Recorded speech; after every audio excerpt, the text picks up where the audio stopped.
conventional wisdom is that I am unprofessional. It seems like most people on Twitter would agree that somehow I'm in that building, but the way I do my job just is wrong. Yeah. And in fact, a lot of people on Twitter, because I had to tell you, I read every tweet, and it really hurt because it's about my kid, nepotism, and he's a bum, and they ought to take away his credential. A lot of that. May I just say this? Today is the 10th of June, 2022. Grant, do you have a credential? I do. He still has a credential. In spite of what everybody thought should happen, not only did the Niners and the league not revoke Grant's credential, but the Niners are fully, as an organization, are fully behind him. Yeah. As a legitimate, serious, important part of that press corps down there. Right. So let's state that as a fact. Yep. Now, you may think the Niners are wrong. I don't, but that's the fact you have to live with. Now, I'm going to take the lead in this, okay? Iglet? Mm-hmm. All right. A certain beat writer came out after the big brouhaha a couple of weeks ago with a podcast that lasted over 20 minutes, sort of slamming Grant. Okay, what the hell? I would think that journalists would defend the journalist. But in this case, this journalist and others actually went after Grant. And so I'd like to say what bothers me about this guy is that he's a beat writer and should know better. But what bothers me more, if he reflects what the rest think, that's sort of scary to me, because I've been a journalist longer than all of them have. And I think I know the business, and I would certainly disagree with this guy. And if the others think like him, I would really like to talk to them about it. But I want to make a couple of points. I just want to say that no one else said anything publicly. It was just one, which was, so I don't know how they feel. But no one defended you. True. Okay. That's true. I would say in the case of this one guy, this is just my interpretation. I haven't talked to him, nor do I want to. I'd say part of his problem with Iggy is he's jealous. He works for a paper that really is not all that into the 49ers anymore. And Iggy is there all the time. And Iggy makes a lot of money. And he's done it on his own. He didn't do it with me. I didn't know the people at Sports Illustrated. I don't know YouTube from nothing, from a cockroach. From nothing. So from nothing. So I think there's a tremendous amount of jealousy involved. I don't want any answers to questions now. I want to talk. I'm not taking it. Okay. I was just putting it on the screen. Okay. And I think this person and other beat writers, if they feel this way, should do some introspection and say, is part of my problem with Iggy that I'm jealous, that he's done this on his own. He doesn't have an editor bossing him around, calling him at dinner time, making his life miserable. Believe me, I had that. And I'm allowed to give my opinion. I don't have to cover teams I don't want to cover. That's also pretty nice. Yeah. You know, I'll tell a quick story. Mom, when she was alive, God love her, and I worked at the Chronicle. Sometimes an editor, meaning not the editor, but a copy editor is reading your column, calls and say, look, I have a question here. What do you mean here? And these are very important things to do. But they always seem to call at dinner time. And what would happen is Mom sometimes would answer the phone and they wouldn't even say, hello, Dawn, is Lowell there? They'd say, Lowell, just like she'd answer the phone, hello, Lowell. And she'd hold the phone right here and she'd go, Lowell, it's a Chronicle, asshole. You know that she did that, right? Hell yeah, I remember that. Chronicle, asshole. And then I would do my business and we'd go back to dinner. So yeah, Iggy doesn't have to have those kind of assholes calling him up. And I imagine this other guy does. So I'd say part of it, in my interpretation, is jealousy. And that's a bad place to be coming from when you're criticizing a peer. Yeah. Okay. Yeah. More. But his main criticism is that I don't cover the team correctly. That's what I was coming to. Yeah. Okay. Here you go. Do you want to talk about it? No, please go ahead, Dad. Sorry. Okay. He said he doesn't cover the team. These are paraphrases. I didn't memorize his stuff. he doesn't cover the team correctly because he doesn't cover it the way I do. Okay, let's talk about that for a minute. This guy is a beat writer. He very rarely in the newspaper gives his opinion because beat writers write the news. They're different from columnists and opinion people. Ira Miller, who's the best beat writer who ever lived in the NFL, gave the news.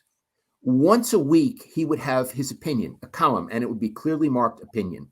But otherwise, Ira just gave the news, and he had news every day. He was breaking things left and right.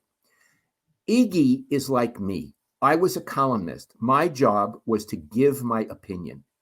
Iggy on YouTube, he doesn't write columns, but he gives little columns verbally and visually. So he is an analogy to what I was. Now, is this guy in his ignorance saying that columnists don't cover the team right? I had a credential for 40 years for the Niners. I was very often on the outs with that organization. No one ever said Lowell didn't deserve a credential. And I want to tell you other columnists who had credentials, and no one ever questioned their being at the facility.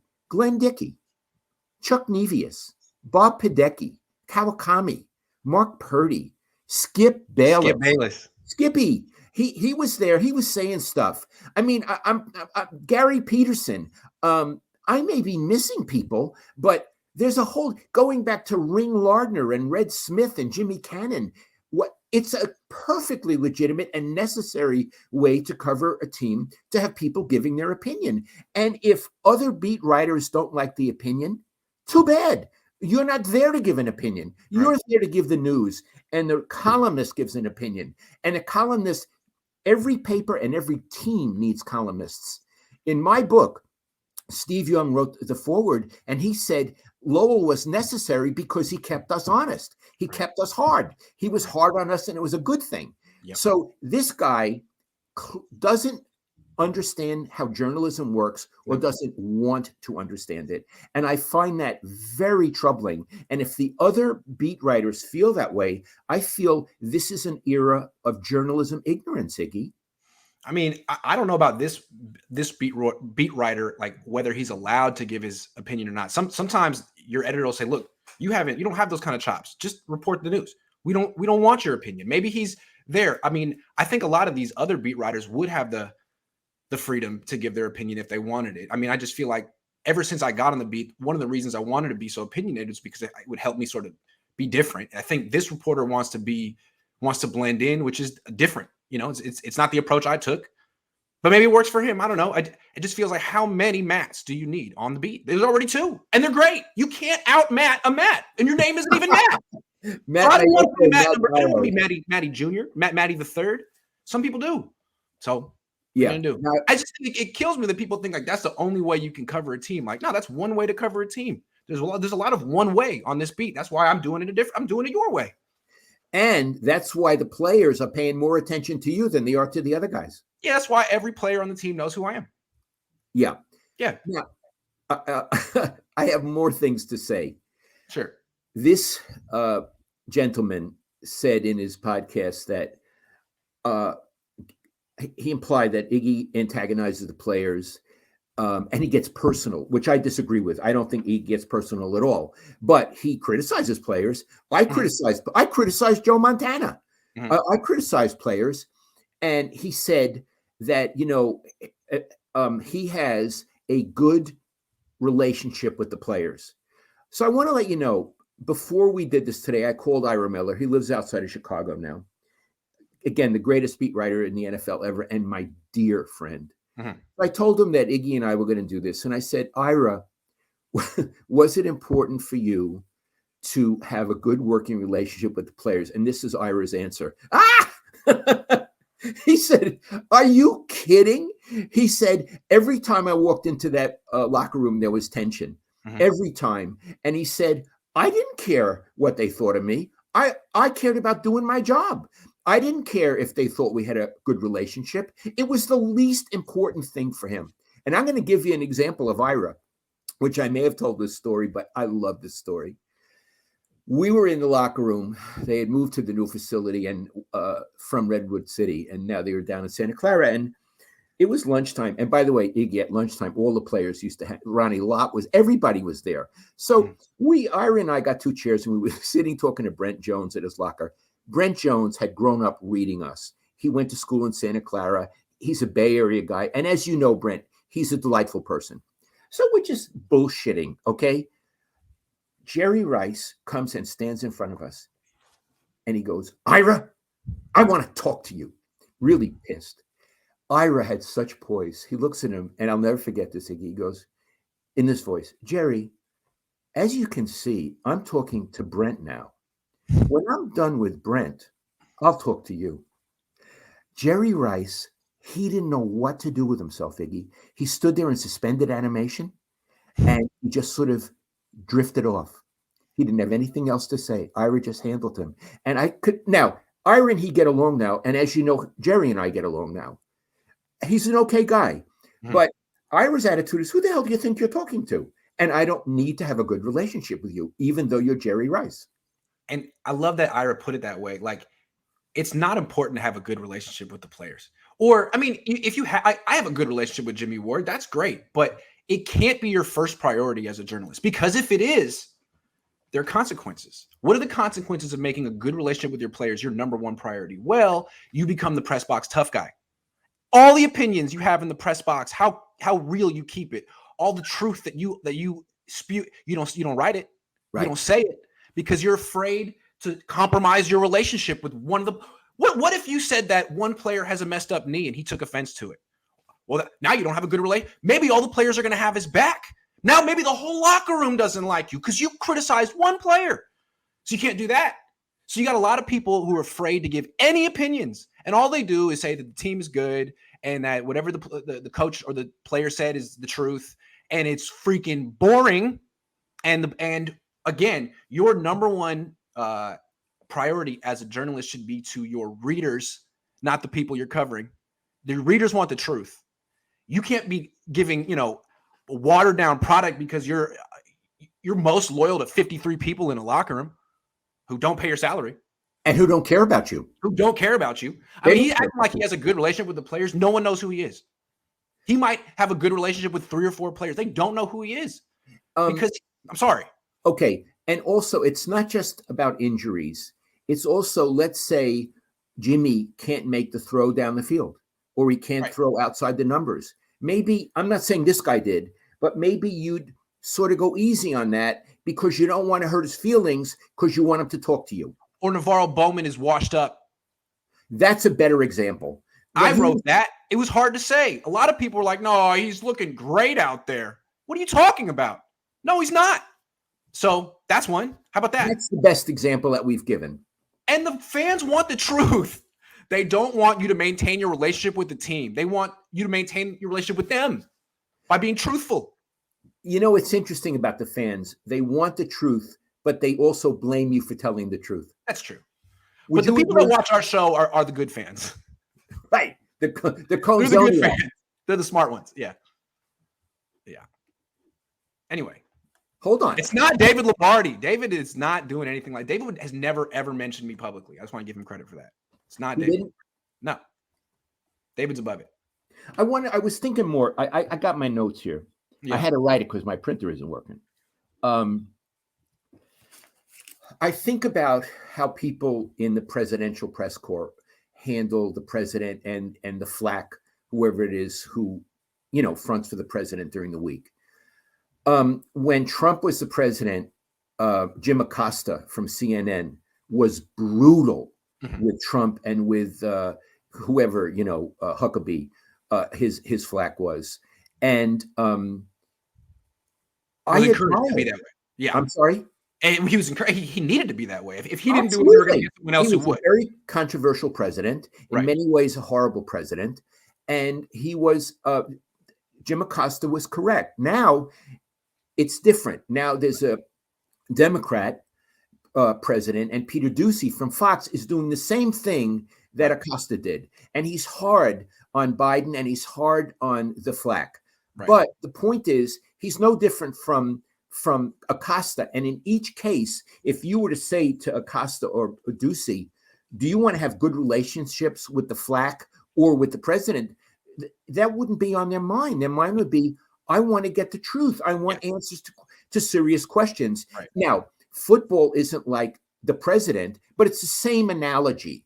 And what you want is, if I'm there, I don't want Kyle Shanahan to like me and say, Lowell, let's go out and have hamburgers together. I want an answer to my goddamn question because I want to write an article. Nothing makes me respect a so-called journalist less than when I get the feeling he's in the building to be liked by the people he's covering. You want him to be your friend? Are you kidding? First of all, you're not his friend, and you just gave up the role of being a journalist. I'm with you. You might as well work for the Niners, and they don't pay you. Like nothing makes me respect a journalist less than when I see he's just trying to be liked. You just want to be liked? Great. Nice. You're just a fan. Sweet. Okay, let me ask you this, because you've tweeted about this. Are you a nice person? Not that nice. No, I mean, I can be, but when I think about it, I have cut out a lot of people from my life.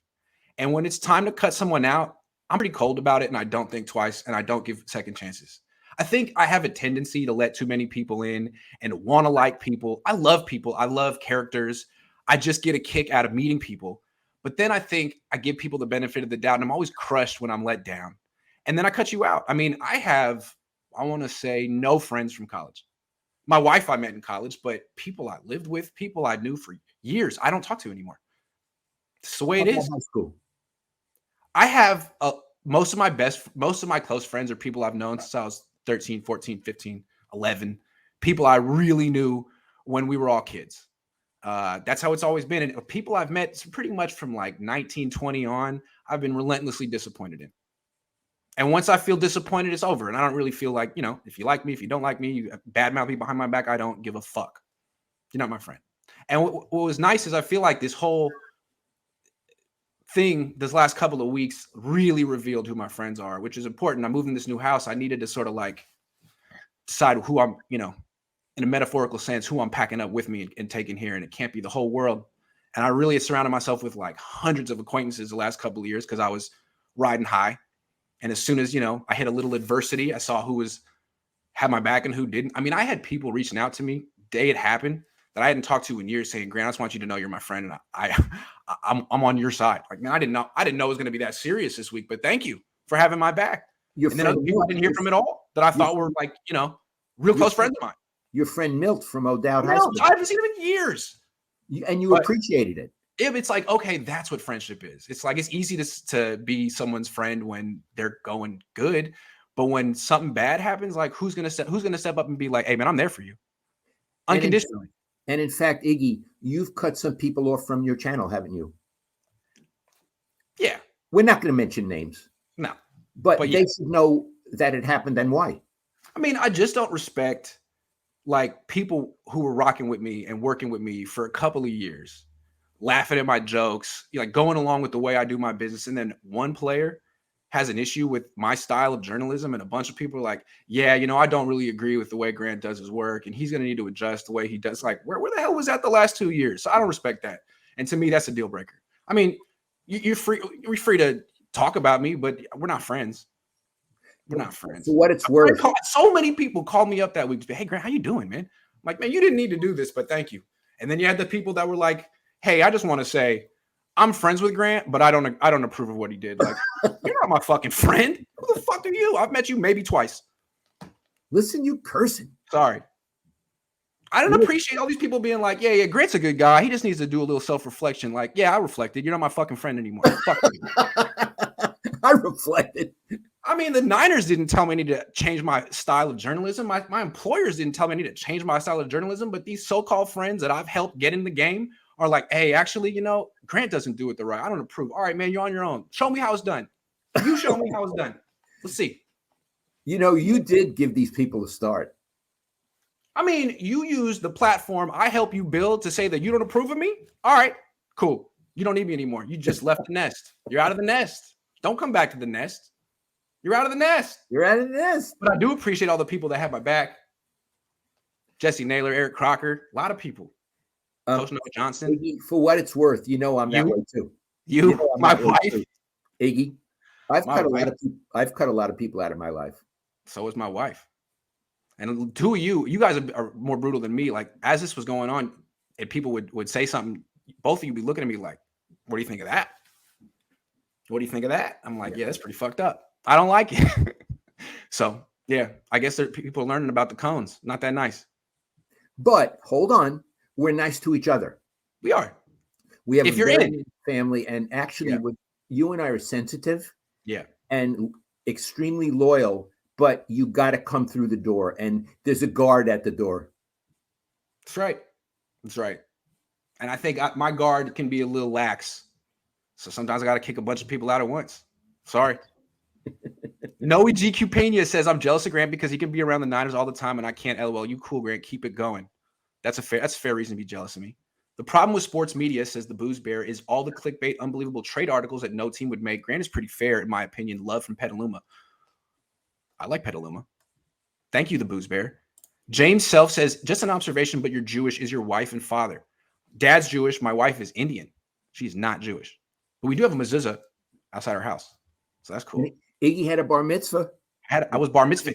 Temple Sinai in Oakland. Temple Sinai. Jimmy Gutierrez says, Grant, we haven't heard much on Mosley. Got any intakes on him? Oh, the corner? He's been the Niners' best corner this offseason. Travarius Ward got hurt pretty early. Mosley is very consistent and good, and I think they should check him out in the slot. The Mech says, I have decided you're my friend, like it or not. Thanks, the Mech. I appreciate it. Sean Shepard says, Johnny Carson had a sidekick. McAfee has about 6 guys on his show as sidekicks, and they aren't funny. I just want to know how he stands on his hands the whole show talking out of his butt. Just saying. Why is he standing up? He's just so excited. Who's that? What he's talking about? McAfee? McAfee. He is really worked up. Yeah, he can't even sit down. He's got ants in his pants. Kaliki Carroll says, appreciate the honest reporting all the time. It's refreshing. P.S. I'm your friend. Glad you're doing well. Keep holding the Niners honest. I will. Thank you very much. Appreciate it. All right. Those are all the comments. Those are our topics for the day. That's our show. I really enjoyed it. And I felt you got your yayas out. You was using the F word a lot at the end. I was holding back, but then you egged me on and I'm fine. Okay, I'll say it. Oh, it's my fault. No, it's true. I feel like the people that did that, they knew it was going to happen. You made a choice. Do I want to be Grant's friend or do I want to keep it real and distance myself from Grant? A lot of people made the choice. A lot of people were more loyal to the platform that I'd helped them create. They don't want Niner fans and players mad at them too. Okay, good. Well, Niner fans and players are going to be mad at me periodically, like every 12 months or so. If you can't take the heat, then you're not my friend. Sorry. Because it's part of being my friend. Comes with it. That's right. If they associate with you. Yeah, pretty much. My wife's down. She does it. If Javon Kinlaw or Eric Armstead or George Kittle gets mad at me, my wife's not like, that's the Kittle's mad at you. That's it. It's fucking over. That wouldn't happen. So those are the kind of people I think if you don't have friends like that in your life, you should get those kind of friends. You shouldn't settle for any people less than that. If your wife ever got angry, I'd break down in tears. She would scare me. Yeah, she scared me too. I got to tell you, the last thing I want to say before we leave today. Oh, do this thing. Do this. He's like cut ties with Austin Rivers. I don't know what he's talking about. What are you talking about? Iggy, you got to do something about that fuse box. It's terrible. I promise. The next time I go live, I'm gonna have a rug and art. And it's going to be better. I'm sorry. I'm just trying to make money. Buying a house was tough. Moving into the house takes forever. Sometimes you're like, oh, I want to get this sofa. It's really nice. And they're like, okay, I'll ring you up. Oh, is it okay if we deliver it in 3 months? No, it's not fucking okay. 3 months. I got to live in this fucking house. What are you talking about? So yeah, I'm learning a lot. Could I talk a little bit more about the fuse box? Sure. The fuse box is next to the pipe, to the water pipe. You can't do nothing about the water pipe. I got it. Yeah, but it makes it look like you're in the boiler room. You know, in the boiler room. So true. I think you want to at the fuse box at the very least. Yeah. Okay, I promise. Will you come over in the next week and fix my printer? Yes, I will. And you're coming over for dinner tonight. I'll be there at 5:30.